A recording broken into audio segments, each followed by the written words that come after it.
ஒலி அலை வரிசை நண்பர்கள் அனைவருக்கும் இனிய காலை வணக்கம். நாங்கள் கடந்த 21/2/2026 அன்று கேரளாவில் திருவனந்தபுரத்துக்கு அருகிலுள்ள ஆழிமலா மகாதேவர் கோயிலுக்கும் சென்றிருந்தோம். அந்த இடம் விழுஞ்சியம் கடற்கரையை ஒட்டி ஆழிமலையில் அரபிக்கடல் கரையோரத்தில் அமைந்துள்ள ஒரு பழமையான சிவன் கோயிலாகும். இங்குள்ள மிக பிரம்மாண்டமான 58 அடி உயரமுள்ள கங்கையை தாங்கும் கங்காவதேஸ்வரர் சிற்பம் மிகவும் பிரசித்தி பெற்றது. இந்த சிற்பம் கான்கிரீட்டால் உருவாக்கப்பட்டு 2021 பொதுமக்கள் பார்வைக்காக திறக்கப்பட்டுள்ளது. இந்த சிலை அமைந்துள்ள திருக்கோயில் பாண்டியர் காலத்தில் கட்டப்பட்டதாக நம்பப்படுகிறது, 8ஆம் நூற்றாண்டு. மேலும் இது பாரம்பரிய கேரள கட்டடக்கலையுடன் தமிழ்நாட்டு கட்டடக்கலை கலந்த பாணியில் உள்ளது. அரபிக்கடலை நோக்கிய பாறையில் அமைந்துள்ளதால் மனதுக்கு இதம் தரும் வகையிலும் இயற்கை எழிலுடன் கூடிய இடமாகவும் இருக்கிறது. அருகிலே சிவகங்கை என்ற குளம் இருக்கிறது. தினமும் காலை உஷத் பூஜை, உச்சா பூஜை மற்றும் அத்தாழ பூஜை என்று 3 கால பூஜைகள் நடக்கின்றன. இங்கு புதிதாக அமைக்கப்பட்டுள்ள சிவபெருமான் சிலைக்கு கங்காவதேஸ்வரர் என்ற பெயர். தனது இடது கரத்தில் மிகப்பெரிய சூலாயுதத்தை தாங்கியிருக்கிறார். ஒரு பாறையின் மீது அமைந்துள்ள இந்த சிலை வழக்கமான சிவன் போல் இல்லாமல் வித்தியாசமான முறையில் அமைக்கப்பட்டிருக்கிறது.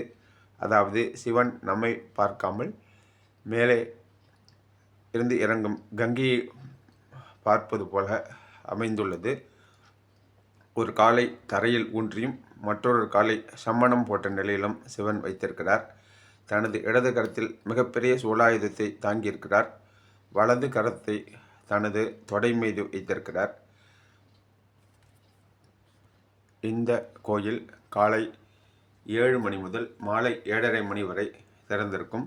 இந்த மிகப்பெரிய கங்காதேஸ்வரர் சிலைக்கு கீழே ஒரு குகை செயற்கையாக அமைக்கப்பட்டுள்ளது. அதில் மிக மிக மிக நேர்த்தியான சிற்பங்கள் காணப்படுகின்றன. சதாசிவர், கைலாய மலையை தாங்கும் ராவணன், மிகப்பெரிய பஞ்சமுக ஆஞ்சநேயர், அமிர்தம் கடையும் காட்சி முதலிய சிற்பங்கள் மிகவும் அழகாக உள்ளன. அனைத்தும் மிகவும் பெரிதாகவும் அதே நேரம் சிற்ப வேலைகள் நுணுக்கமாகவும் இருக்கின்றன. மிகவும் ரசித்து சுற்றி பார்க்க சுமார் 30 நிமிடங்கள் தான் ஆகும். இங்கு நுழைவு கட்டணம் ரூபாய் 100. வீடியோ மற்றும் ஃபோட்டோ அனுமதி இல்லை என்பதால் நாம் ரசிப்பவற்றை மற்றவர்களுடன் பகிர்வது கடினமாக இருக்கிறது. இருப்பினும் கிடைத்துள்ள ஒரு யூடியூப் லிங்க் இந்த திருத்தலத்தை பற்றி உங்களுக்கு ஒரு ஐடியா கிடைக்க உதவியாக இருக்கும் என்றெண்ணி அதை உங்களுடன் பகிர்ந்து கொண்டுள்ளேன். அனைவரும் வாய்ப்பு கிடைக்கும்போது அவசியம் சென்று பார்க்க வேண்டிய ஒரு சிறந்த சுற்றுலா தலமாக இது இருக்கிறது. மேலும் கடற்கரையை மிக ஒட்டி அமைந்திருப்பதால் இந்த இடம் கூடுதல் அழகினை பெற்றிருக்கிறது.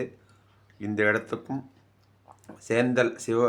சேங்கல் சிவபார்வதி திருத்தலத்துக்கும் திருவனந்தபுரத்திலிருந்து நாங்கள் ஒரு டாக்ஸி மூலம் சென்று வந்தோம். அந்த நண்பர் திரு டினோ மிகவும் ரீசனபிளாக சார்ஜ் செய்கிறார். அவரது சொந்த வண்டியை மிகவும் பொறுப்பாகவும் அமைதியாகவும் இயக்குகிறார்.